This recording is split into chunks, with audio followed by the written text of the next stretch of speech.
బాగానే వచ్చింది. అభయ్ హిందూ సేన సంస్థాపకులు, భగవద్గీత ప్రచారకులు, హైందవ పాంచజన్యం బిరుదాంకితులు శ్రీ రాధా మనోహర్ దాస్ గురువు గారిని తమ అమూల్యమైన సందేశాన్ని ఇవ్వవలసిందిగా సవినయంగా ప్రార్థిస్తున్నాం.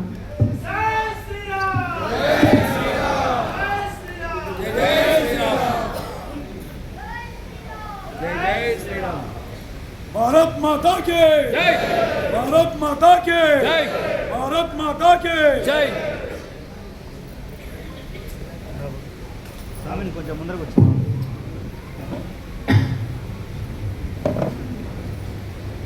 भारत माता की जय, भारत माता की जय, भारत माता की जय. అందరం 11 సార్లు దీర్ఘంగా ఓంకారం చేద్దాం.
सुखिनो भवन्तु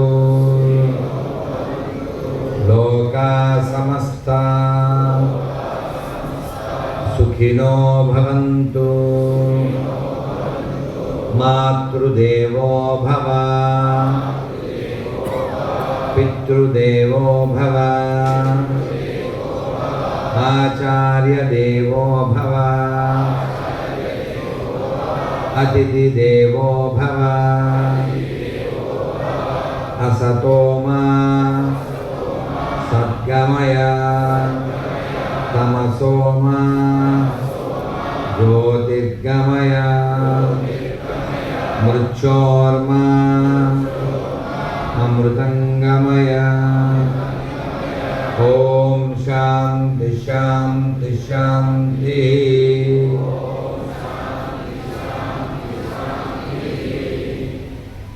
భారత్ మాతా కీ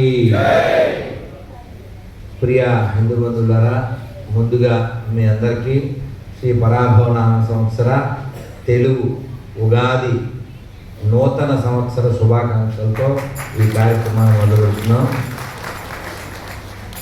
ముందుగా మీ అందరూ చాలా ఆలస్యంగా వచ్చినందుకు నన్ను మన్నించాలి.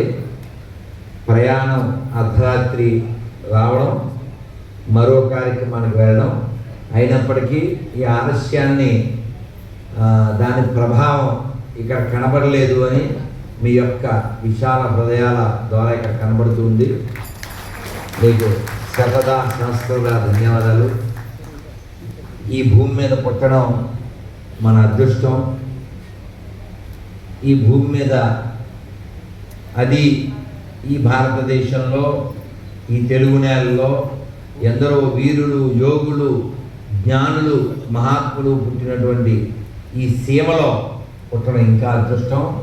ఈ అదృష్టాన్ని మనం మర్చిపోకుండా వచ్చే తరానికి గుర్తు చేస్తూ ఉండాలి. ఆ అదృష్టాన్ని కలిగి ఉన్నందుకు గర్వించాలి. వాళ్ళ యొక్క కృషిని, త్యాగాన్ని మనం గుర్తించాలి. వచ్చే తరానికి దాన్ని అందించాలి. వెనకాల ఫోటోల్లో ఆ చిత్రాలు చాలామంది గొప్ప గొప్ప వాళ్ళు ఉన్నారు. నేను వెతికాను ఇందులో సీమ వాళ్ళు ఎంతమంది ఉన్నారు. అంటే మనకు అందరూ కావాలి, కానీ ఈ సీమ చిన్నది కాదు. చాలా చాలా గొప్ప గొప్ప వీరులు పుట్టినటువంటి నేల. ఇక్కడ ఎవరున్నారంటే ఈ చిత్ర పటాల్లో ఉయ్యాలవాడి నరసింహారెడ్డి, మనకి సినిమా కూడా తీశారు కదా సైరా. మరి ఒక సంవత్సరం అవుతుందేమో నేను మార్కాపురం నుంచి బయలుదేరి వెళ్తున్నాను. రాత్రిపూట అక్కడ ఉయ్యాలవాడి నరసింహారెడ్డి విగ్రహం దగ్గర ఆగి నేను చాలా మాట్లాడాను. మీకు తెలుసు నేను ఎలా మాట్లాడతాను,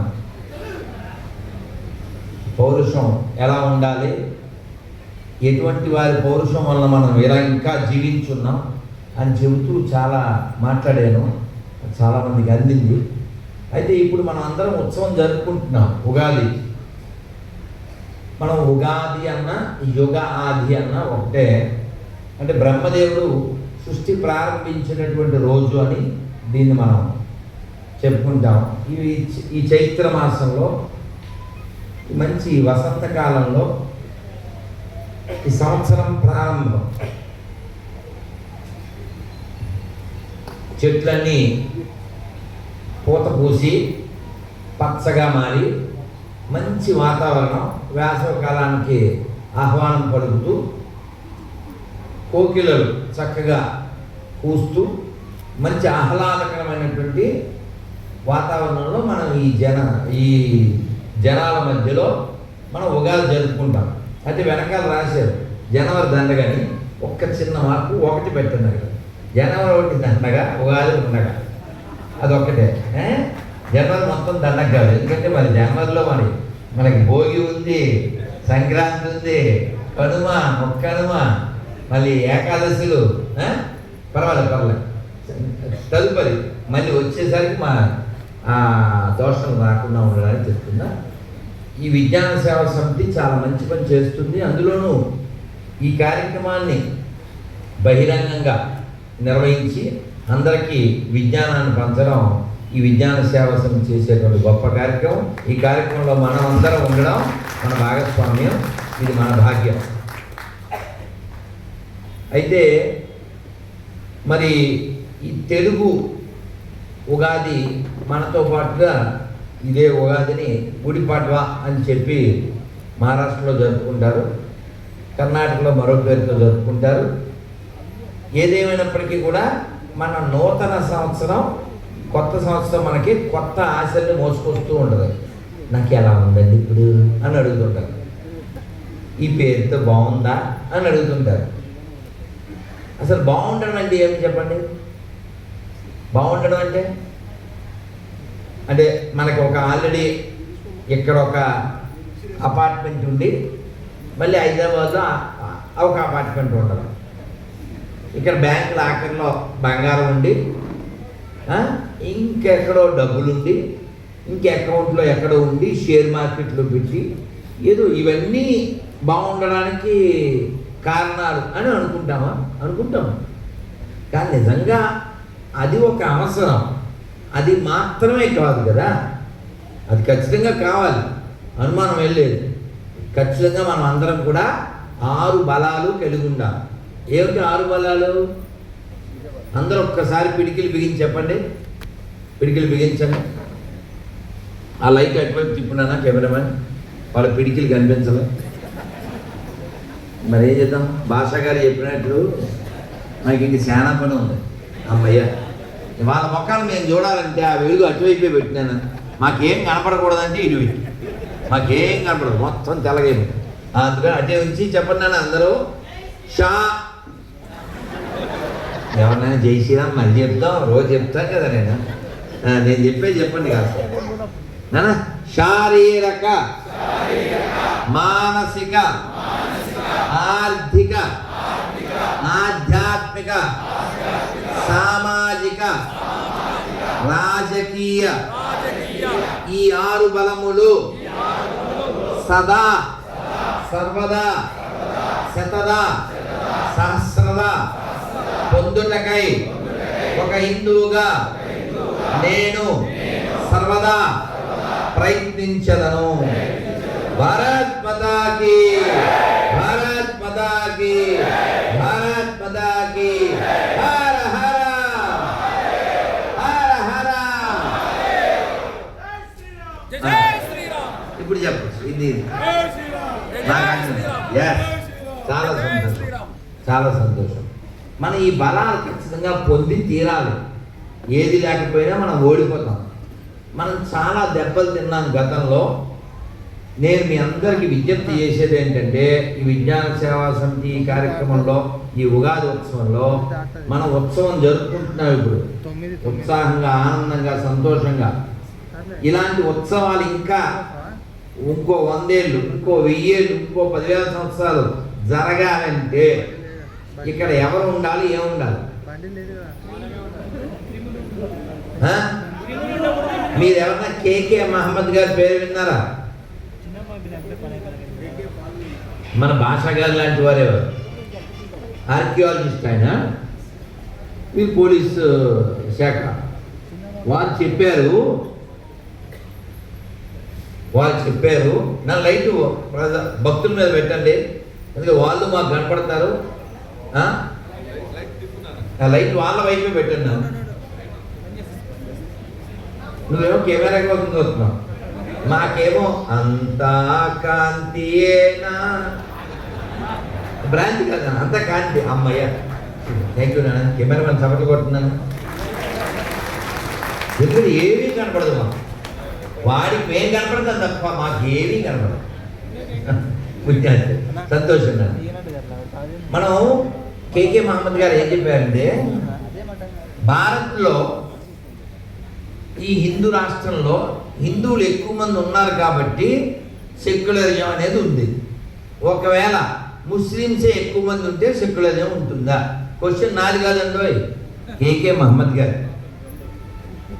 కాబట్టి మనకి ఈ క్యాలెండర్లో వెనకాల మనం చూడొచ్చు, ఈ ఫొటోస్లో డాక్టర్ ఏపీజే అబ్దుల్ కలాం వారి యొక్క చిత్రం కూడా ఉంది.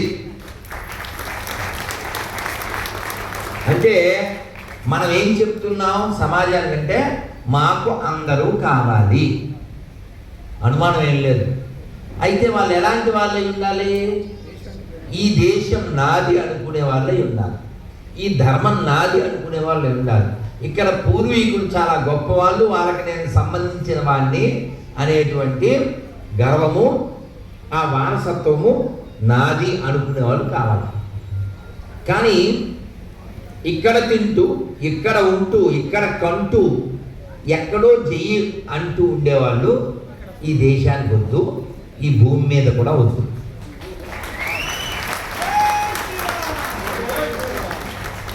మాకు అబ్దుల్ కలాం కావాలి, అబూ సలేం కాదు. మాకు బిస్మిల్లా ఖాన్ కావాలి, బిన్ లాడెన్ కాదు.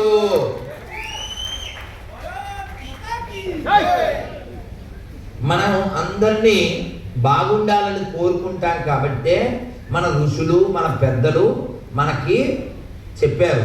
అక్షరం ముక్క రానివాడు కూడా అసలు నేను హిందువుడు కాదు, నేను ముస్లిం, నేను క్రిస్టియన్ని అని అనుకునేవాడు కూడా నేను సగం చెబితే ఆ సగం పూర్తి చేస్తాడు. ఇది నా అనుభవం సిటీ బస్సులో. ఆ సగం మీతో చెప్పిస్తాను, మీకు తెలుసు. నేను చాలా కాలం క్రితం, నన్ను వెనకాల మాట్లాడకండి, భాగ్యనగర్లో హైదరాబాద్లో సిటీ బస్సులో వెళ్తూ ఉంటే ఇక్కడ ఎవరో ఇప్పుడు చెప్పుకునే మతస్థులు, ఇతర మతస్థులు ఎవరు లేరు, అందరూ హిందువులే అన్నారు. నా ఎదురుగా ఒక ముస్లిం ఉన్నారు, అతను మేము ముస్లిమ్స్ కదా అన్నాడు. చూడు, నీ పూర్వీకులు ఎవరో నేను చెప్తాను, నేను చెప్పడం ఎందుకు, నువ్వే చెప్తావు చూడు అన్నా. ఎలాగా అన్నాడు. చూడు, సర్వే జన, దీని తర్వాత ఏంటి? సర్వే జన సర్వే జన సర్వే జన సర్వే జన సర్వే జన. మీరే కాదు, ఆయన కూడా చెప్పాడు. చూసావా ఎలా చెప్పావు? నీ బ్లడ్ లో ఉంది, నీ హెడ్ లో ఉంది, ఈ మడ్ లో ఉంది. కాబట్టి మర్చిపోయావు.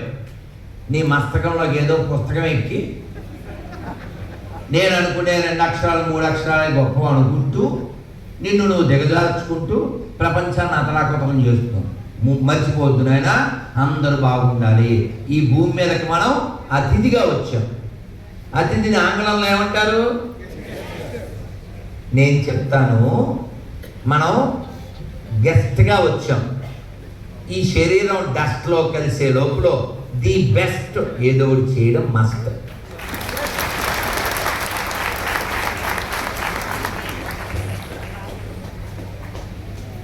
పుట్టడం మన చేతిలో లేదు, చావడం మన చేతుల్లో లేదు. ఈ మధ్యలో మన చేతిలో ఉంది. ఏం చెయ్యొచ్చు, ఏం చెయ్యకూడదు. కాబట్టి మీరు మొట్టమొదట మిమ్మల్ని మీరు ప్రేమించుకోండి. మిమ్మల్ని మీరు ప్రేమించుకోవడం అంటే ఏమిటి? మీరు సనాతన ధర్మం ఏం చెప్పిందో దానికి అనుగుణంగా ఆ విధానంలో జీవించడం కదా. 4 AM బిర్యానీ తినే దరిద్రులు ఎవరైనా ఉన్నారా? ఉంటే మాత్రం చెప్తారా ఏంటి? ఏం భాష గారు చెప్తారా? ఇప్పుడు నేను దారిలో వచ్చేటప్పుడు చూశాను, కొండారెడ్డి బిర్యానీ అని ఉంది, జిలానీ బిర్యానీ ఉంది, రజాక్ బిర్యానీ ఉంది. వీడు ఏదైనా తింటాడు. ఇప్పుడు అందులో స్విగ్గీలు, జొమాటోలో టమోటా బాతులు అన్నీ ఆర్డర్ పెడితే వచ్చేస్తాయి. కానీ మనం ఏం తినాలి, ఎప్పుడు తినాలి, ఇదంతా అయుక్త అనే పదంలో శ్రీకృష్ణ భగవానుడు భగవద్గీతలో చెప్పారు. పొద్దున్న వీళ్ళ ఇంట్లో వీళ్ళ బంధువులది పెళ్ళి అయ్యి కార్యక్రమం హడావిడి అక్కడ మాట్లాడడం జరిగింది. అందులో పిల్లల పేర్లు అడిగితే వీళ్ళ బంధువుల పిల్లలు, మన సుబ్బారెడ్డి గారి బంధువుల పిల్లలు, ఓ పిల్ల పేరు యుక్త, ఇంకో పిల్ల అలా చెల్లి, వాళ్ళ ట్విన్స్ అంట యక్ష, యక్ష ప్రశ్నలో యక్ష, అలా చాలా అక్షయ, మంచి మంచి పేర్లు అనుకోండి. అయితే యుక్త అంటే అర్థం ఏంటండి? సరి అయినా. ఇప్పుడు ఈ క్షణం నేను సరిగా ఉన్నాను. ఎందుకని? నేను వింటున్నాను. ఇలా నేను కంఠశోషతో ఈరోజు ఏకాదశి అయ్యుండి నేను మాట్లాడుతుంటే నువ్వు సెల్ ఫోన్లో వీడియో గేమ్ ఆడేవనుకో, నిన్నేమనాలి? బాలరాజు అనాలి కదా. ఆ తర్వాత ఏంటో మీకు తెలుసుగా, నేను చెప్పాలా ఏంటి కదా. సరదాగా అంటే మనం ఊరికే మీరు ఆస్వాదిస్తూ ఆనందిస్తూ ఆ జ్ఞానాన్ని పొందండి. అంటే ఎట్లా మనం తయారయ్యాము అంటే కొంచెం బాధతోనే మాట్లాడుతున్నాను. పొద్దున్నే రైలు ఎక్కాం. నేనంటే తెల్లవారుజాము 3కే ఎప్పుడు లేచి స్నానం చేసి చాలా దూరంలో ఉన్నాను సికింద్రాబాద్ రైల్వే స్టేషన్కి, తెలంగాణ ఎక్స్ప్రెస్. సో 4 లోపల ఇప్పుడు బయలుదేరి గంట సేపు అలా కారులో ప్రయాణం చేసి వచ్చి రైలు ఎక్కితే నెమ్మదిగా సూర్యుడు వస్తాడు కదా, మరి 6:30 ఆ టైంకి 7 అంటే సూర్యుడు వచ్చిన తర్వాత నేను ఆదిత్య హృదయం చదువుకోవాలి. సీట్లో కూర్చుని ఎందుకు చదువుకోవాలి? సూర్యుడు వస్తున్నాడు, చక్కగా గుమ్మం దగ్గర నిలబడితే మీద పడతాడు, ఆ ఎండను ఆస్వాదిస్తూ చదువుకోవచ్చు కదా అని ఇలా సీట్లోంచి అలా లేవబోయాడు. అలా లేచేసరికి ఎదురుగా బాగా చదువుకున్న 69 ఏళ్ళ మా అమ్మగారు, వాళ్ళ ఆయన గారు అని ఒక 70+.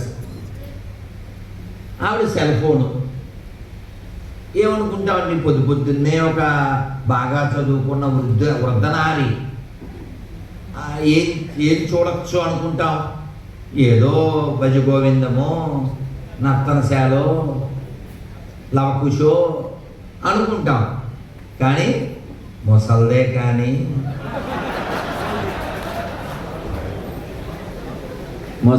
కానీ సబ్జీ తిని పబ్జీ ఆడతాం సార్. ఒట్టు. చాలా కోపం వచ్చిందండి నాకు, చాలా కోపం వచ్చింది. నేను మౌనంలో ఉండుంటే సరిపోయింది. అది అప్పటికి మౌనం అంటే పొద్దున్నే వచ్చేటప్పుడు ఆ డ్రైవర్ సుబ్బారావు చాలా మంచోడు, మరి ఆయన కోసం అని ఏదో అన్నీ చదువుకుని మౌనం వదిలేశాను. నేను కోపం వచ్చి ఏం చేస్తున్నాను మీరు, వీడియో గేమ్ ఆడుతున్నారా అన్నాను. అంటే ఆవిడంది ఆగ్రహించకండి, ఆగ్రా దాకా వెళ్తున్నాం వివాహానికి, అందుకని టైం పాస్ అన్నాను. చాలా కోపం వచ్చిందండి. నేనన్నాను టైం పాసా, మీకు అసలు టైమే లేదు, త్వరలో పాస్ అయిపోతాను. నేను అర్థమైందండి, నేను అన్నది అర్థమైందా?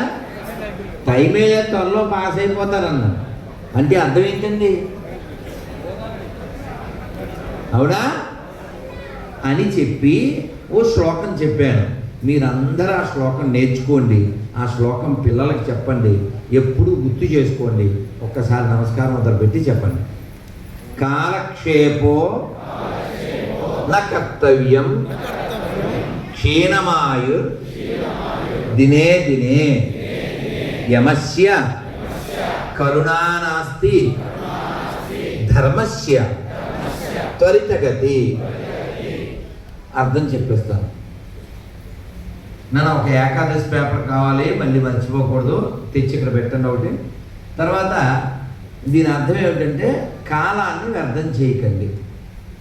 కాలాన్ని వ్యర్థం చేస్తే ఏమవుతుంది? క్షీణమాయు దినే దినే, కొంచెం కొంచెం ఆయుధ్యాన్ని తగ్గిపోతుంది. ఇక్కడ శివాలయానికి వెళ్ళని వాళ్ళు ఎవరు లేరుగా. శివాలయంలో శివుడి పైన ఒక దారాపాత్ర ఉంటుంది. దారాపాత్రకి మధ్యలో ఒక రంధ్రం ఉండి దర్భ పెట్టి ఉంటారు. ఏం పడుతూ ఉంటుంది? చుక్క చుక్క అలా నీరు శివుడి మీద పడుతూ ఉంటుంది. ఏమిటి దాని అర్థం?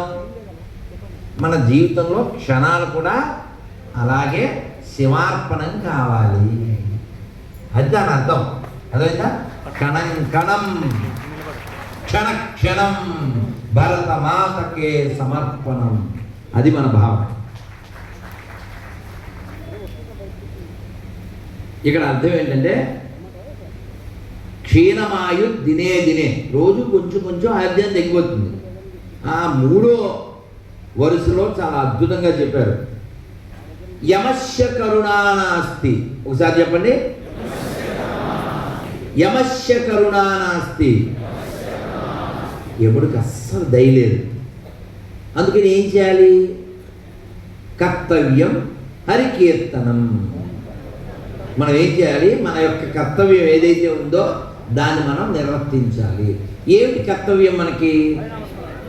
మళ్ళీ మనం ఈ దేహం పొందకూడదు, ఈ దేహంపై మోహం పొందకూడదు. అందరూ ఇక్కడ ఎంతమంది శ్రీ వీరబ్రహ్మేంద్ర స్వామి మహత్యం సినిమా చూశారు? అన్నగారు ఎవరు చూడరండి? తిప్పండి బాబు, కెమెరామెన్ తిప్పొచ్చారు, ఒకసారి తిప్పినైనా చూసారా? చూడని వాళ్ళు ఎవరు ఉంటారండి? ఏదో మొన్న ఈ మధ్య పుట్టిన వాళ్ళు తప్ప. ఆ షూటింగ్ టైంలో అక్కడ బ్రహ్మంగారి మఠంలో జరుగుతున్నది. ఇప్పుడు డాక్టర్ గారు ఆయన బాలాగౌడ్ అని, స్వామి చిన్న పిల్లోడిని ఆ షూటింగ్ చూశాను నేను, అన్నగారికి చూశాను, నేను ఆనందపడ్డాను. అందులో పాట ఉంటుంది, నీవెవరో నీ జన్మం బేదో, గుర్తుందా? నిజం తెలుసుకో జీవా కదా. మరి మనం ఎవరు అంటే ఏదో ఒక దేహానికో పేరు పెట్టుకుని, దానికో కులమో, దానికో ప్రాంతమో, దానికో భాషో ఏదో పెట్టుకుని ఇది నేనే అంటుంటాడు. మీరు చెబితే మళ్ళీ నవ్వుతారు, అయినా చెప్పబోతే బాగుండదు. రాజంపేట దగ్గర రైల్వే కోడూరు దగ్గర ఓ పల్లెటూరు 2006లో 16లో రైట్ వెళ్ళాను. వాళ్ళ ఇంట్లో ఉన్నాను. ఆ పెద్ద ఆయన మనవరాలు పెళ్ళి, మనవాడు రెడీ అవుతున్నాడు ఇక్కడ బయట. నేనేదో తులసమ్మకి దండం పెట్టుకుందాం, సూర్యుడు నమస్కారం పెట్టుకుందామని ఇంటి వెనక్కి వెళ్తే అద్దం పెట్టుకుని బ్రష్ పెట్టుకుని పెయింట్ వేస్తున్నాడు. వాడి పెళ్ళి కాదు, కొడుకు పెళ్ళి కాదు, కూతురు పెళ్ళి కాదు, మనవరాలు పెళ్ళి. నాకు అప్పుడు కథ గుర్తొచ్చింది. చెబితే పెళ్ళికి కాకుండా ఎక్కడికన్నా వెళ్తాడని చెప్పలేదు.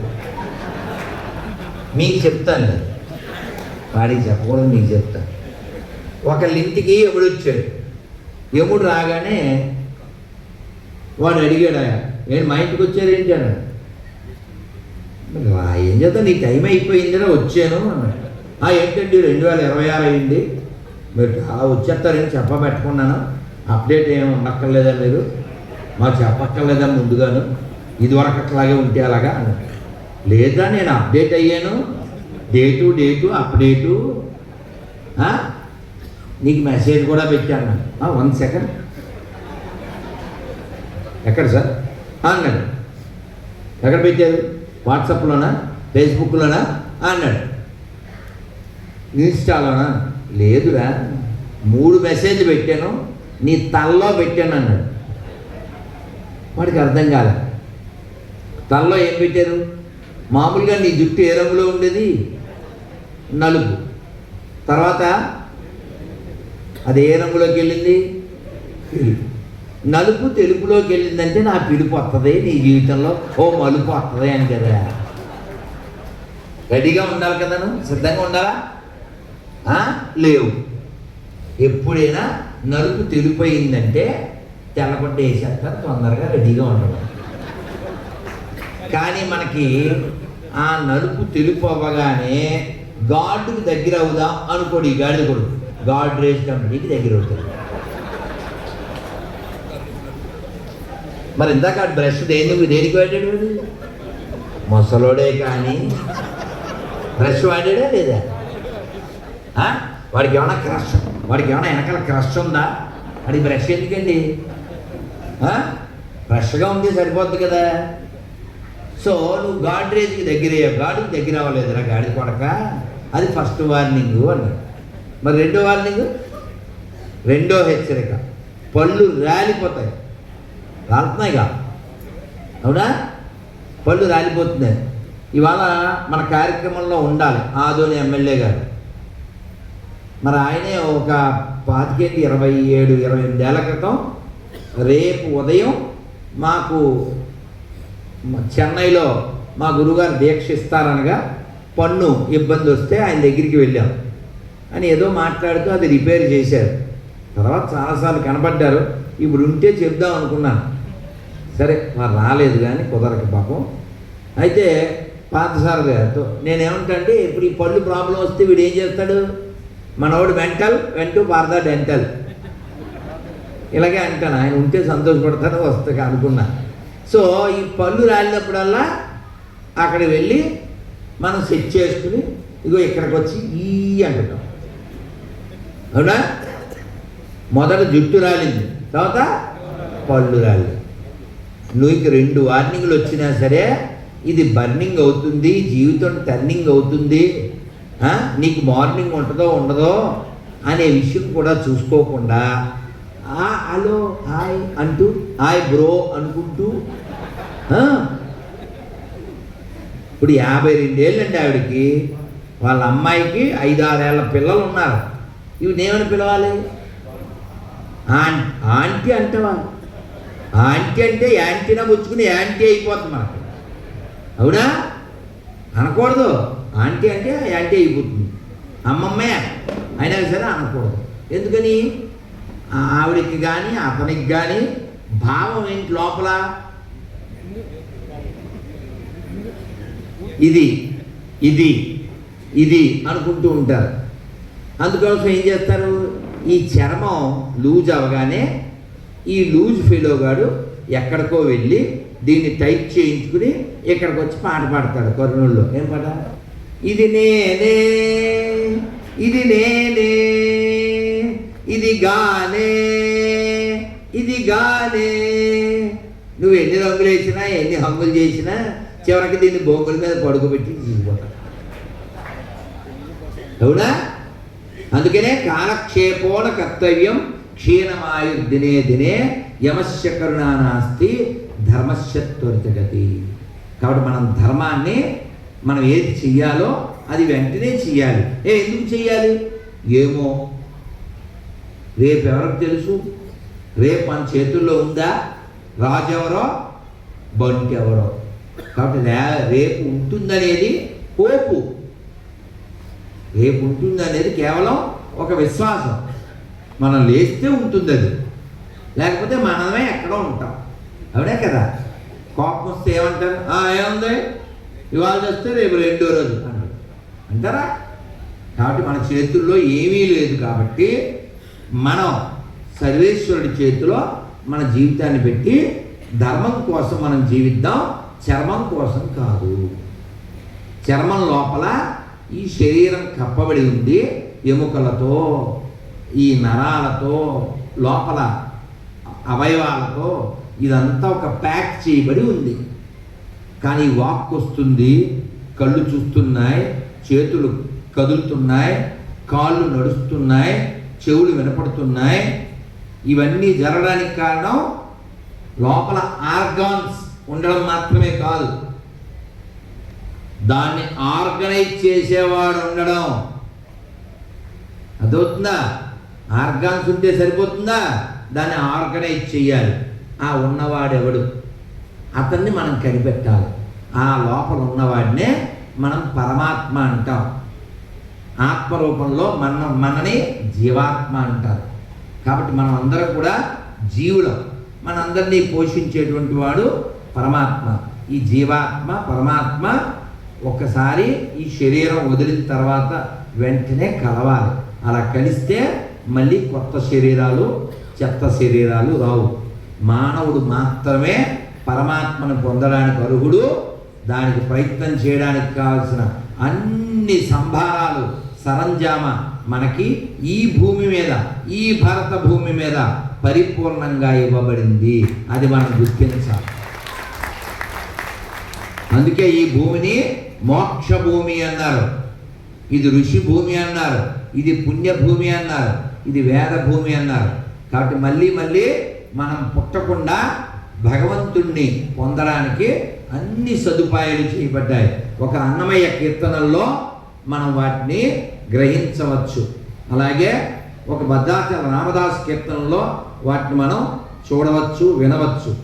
అలాగే భగవద్గీతలో, భాగవతంలో. మరి ఇంతమంది హిందువులు ఇక్కడ ఉన్నారు కదా, మీ అందరికీ దేశభక్తి, దైవభక్తి ఉంది కాబట్టి ఇక్కడికి వచ్చారు. మీకు ఆ ప్రేమ ఉంది, ఆ భక్తి ఉంది, అనుమానం ఏం లేదు. కానీ నిత్య జీవితంలో వాటిని మనం పాటిస్తున్నామా? కొంచెం పరిశీలన చేసుకుందాం. ఈరోజు ఏకాదశి. మీకు ఉగాది శుభాకాంక్షలతో పాటు ఏకాదశి శుభాకాంక్షలు కూడా. ఏకాదశి 26 పేర్లు చెప్పుకునే ముందు మా ఇంట్లో భగవద్గీత ఉంది అన్న వాళ్ళు చేయొద్దండి. ఎంత పండగగా ఉంది, అద్భుతం.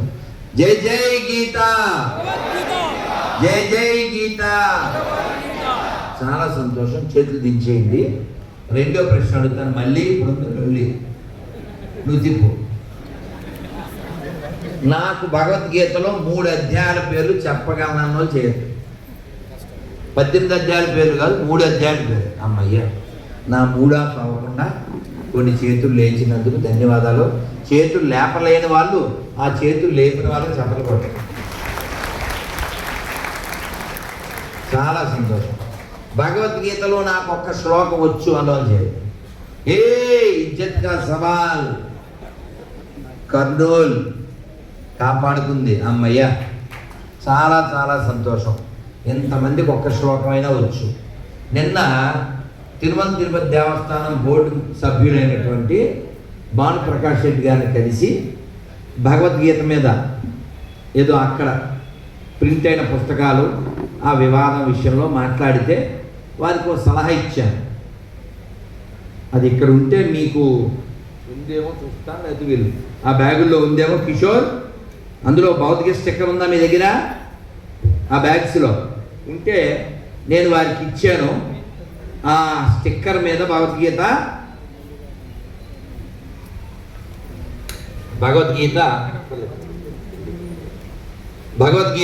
ఒక స్టిక్కర్ మేము ప్రింట్ చేసాం. దాని మీద శ్లోకము, అర్థము ఉందన్నమాట. ఏమండి, మీరు తిరుమల తిరుపతి దేవస్థానం తరపున భగవద్గీత అందరికీ ఇవ్వడం మంచిదే, కానీ వాడు తీసి చదివి అది లోపలికి ఎప్పుడు వెళ్తుంది? అందుకని ఈ లోపులో మీరు ప్రతి తిరుపతి దేవస్థానం 4 చక్రాల వాహనం వెనకాల ఒక భగవద్గీత శ్లోకం అర్థంతో ఓ స్టిక్కర్ ముద్రించండి నేను చెప్పాను. చాలా మంచి ఆలోచన, దాన్ని అమలు చేస్తామని చెప్పాను. పొద్దున సుబ్బారెడ్డి గారి ఇంట్లో అందరికి ఇచ్చాం, మరి ఇక్కడ లేనట్లున్నాయి. ఏదైనప్పటికీ మీ అందరికీ చెప్పేది ఏమిటంటే ఒక్క శ్లోకం అయినా మీరు నేర్చుకుని అర్థంతో పిల్లలకు కూడా నేర్పండి. నేను సరదాగా ఒక మాట ఏం చెప్తానంటే, if you learn A Shloka you never get any శోక. అర్థమైందా? If you learn A Shloka you never get any శోక, దెన్ లైఫ్ ఇస్ కేక, అదర్వైజ్ యమావిల్ కట్ యువర్ పేక. ఇందాక భాష గారు చెప్పినట్లుగా మనం చేయవలసింది చాలా ఉంది, చాలా చేసేసాం అనుకోకండి. మన చుట్టూ చాలా ప్రమాదాలు పొంచి ఉన్నాయి. మనం అక్కర్లేని వాటికి చాలా హైప్ ఇస్తూ గ్యాస్ కబుర్లు చెప్పుకుంటూ న్యూస్ గడిపిస్తున్నాం. అలా గడపద్దండి. యముడికి దయ లేదండి, ఎప్పుడో వెళ్ళిపోతాం. మీరు కోవిడ్ టైంలో చాలామంది చనిపోయారు కదా. కోవిడ్ ఎవరికి రాలేదనుకుంటున్నారు? డేవిడ్ రాని ఇల్లు ఉందేమో, కోవిడ్ రాని ఇల్లు ఉందా? ప్రతి వాడికి కోవిడ్ వచ్చింది తెలుసా. 1 రౌండ్ 2 రౌండ్లు తిరిగేసింది. మా డాక్టర్ అన్నాడు, ఎవరికి రాదు గురించి అందరికి వచ్చింది కానీ ఎవరికి తెలదంతే, అందరినీ సుట్టబెట్టింది అది. మరి చచ్చిపోయిన వాళ్ళు దీనికి ఒక కథ ఉంది. ఏంటంటే ఒక ఆయన పొలం నుంచి వచ్చాడు.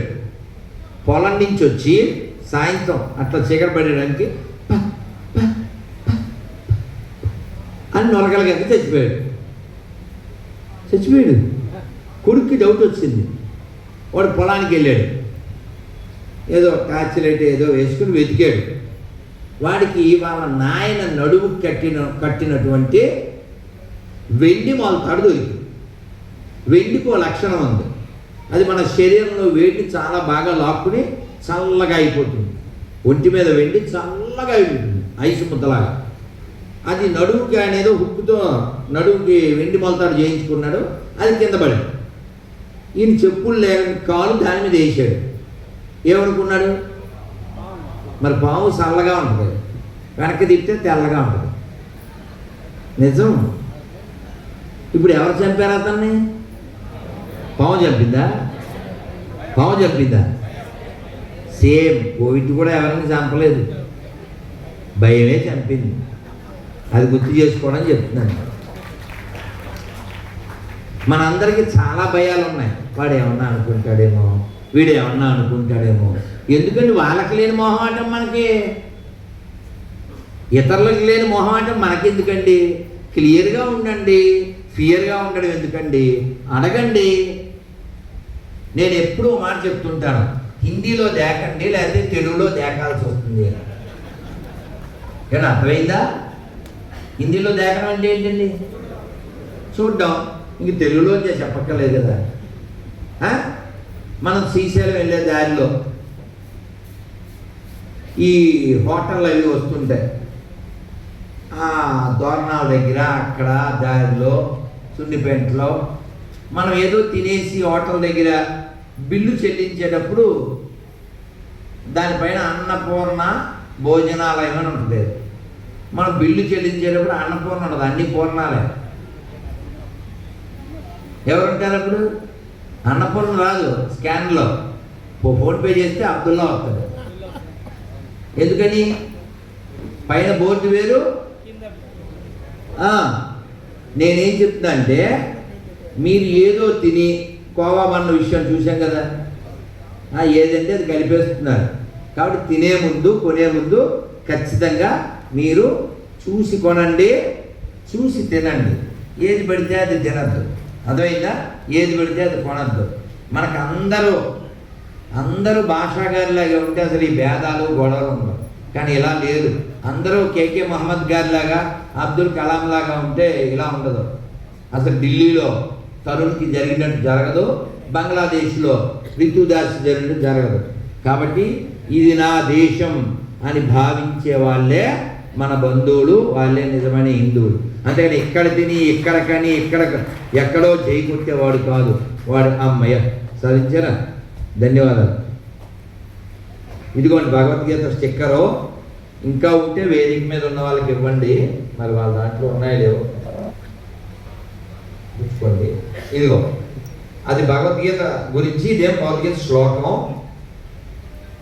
ఇలా కృష్ణుడి యొక్క ఫోటోతో ఈ పక్కన శ్రీవారి ఫోటో వేసి, పైన తిరుమల తిరుపతి దేవస్థానం అని వేసి, ఒక శ్లోకం చిన్నగా వేసి అర్థం పెద్దగా వేసి ప్రింట్ చేయమని చెప్పాను. అది జరిగితే ఆనందిద్దాం. అయితే విషయం ఏంటంటే, మీకు ఎంతమంది కార్లు ఉన్నాయి? ఇది నా ప్రశ్న. అమ్మయ్య ఉన్నాయి కదా. ఈ కార్లు వెనకాల ఏమన్నా మాట ఉందా? జై దుర్గా, అన్నపూర్ణ, జై శ్రీరామ్, కుక్క బొమ్మ ఉందా? థ్యాంక్స్. లేకపోతే థ్యాంక్స్. నేను ఎందుకు చెప్తున్నానంటే, నేను ఒక రాజమండ్రిలో కుమార్ అనే అబ్బాయికి చెప్పాను. అతను చేశాడు. నా సెల్ ఫోన్లో ఫోటో కూడా ఉంది. అతను ఏం చెప్పానంటే, మీకు 4 చక్రాల వాహనం ఉంటే వెనకాల రాయండి. ఏం రాయమని చెప్పంటే, మా ఇంట్లో భగవద్గీత ఉంది, మీ ఇంట్లో ఉందా? ఇంతే. ఇది కారు వెనకాల రాయింది అని చెప్పాను. అతను రాయించాడు. ఇప్పుడు 10 ఆటోల మీద కూడా అది రాయించాడు. అతనికి చప్పట్లు కొట్టాడు. కుమార్ అని రాజమండ్రి, బైకు ఏదో అతని పేరు రైట్. అతను చాలా బాగా చెప్పిన పని చేశాడు. వచ్చిందా? వస్తే బాగున్నది. ఎక్కడ ఉందో సరే. మీరు మీ వెహికల్ వెనకాల భగవద్గీత చిన్న పిక్చర్ వేయించి, మా ఇంట్లో భగవద్గీత ఉంది, మీ ఇంట్లో ఉందా అని మీరు ఒక్క మాట వేస్తే, ట్రాఫిక్ జామ్లో కూర్చున్నప్పుడు వాడు వెనకాల ఉండే వాహనం వాడు చూస్తాడు. ఏం చూస్తాడు? అదే భగవద్గీత మా ఇంట్లో లేదే, కొనాలి అని ఒక ఆలోచన వస్తుంది. ఉంది, చదవాలి అని ఆలోచన వస్తుంది. మనం ఇలాంటివి ఏమీ రాయం. ఇతర మతస్థులు రాస్తారు. నేను ఆస్ట్రేలియాలో కూడా చూశాను. దాని వీడియో కూడా తీసాను. ఆస్ట్రేలియాలో మెల్బోర్న్లో నేను చూశాను.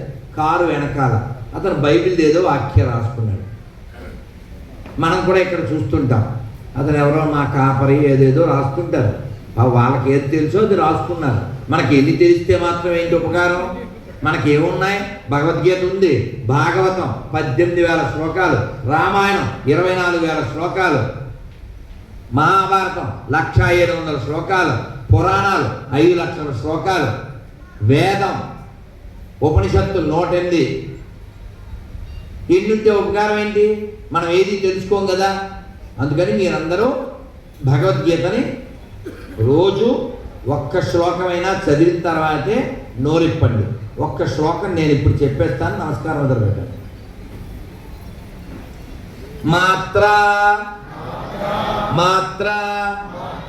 మాత్రా స్పర్శాస్తు కౌంతేయ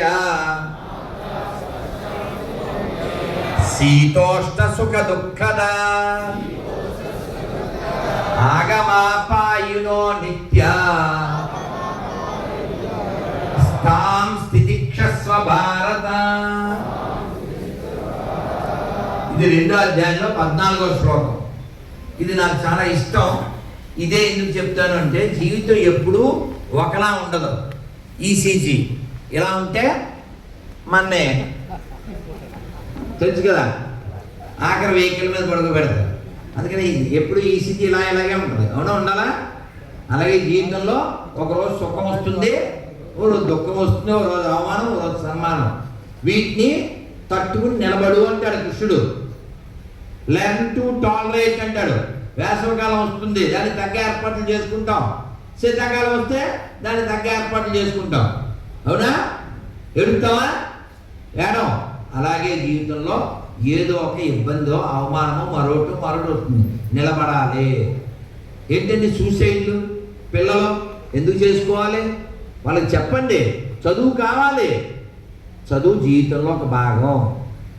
ఆ మార్కులు తక్కువైనాయి, లేకపోతే ఆఫీసులో ఎవడో ఏదో అన్నాడు, కాలేజీలో ఏదో అన్నాడు, go to that side and commit suicide. ఏమైనా బుద్ధి ఉందా? ఎవరన్నా జరుగుతుంది?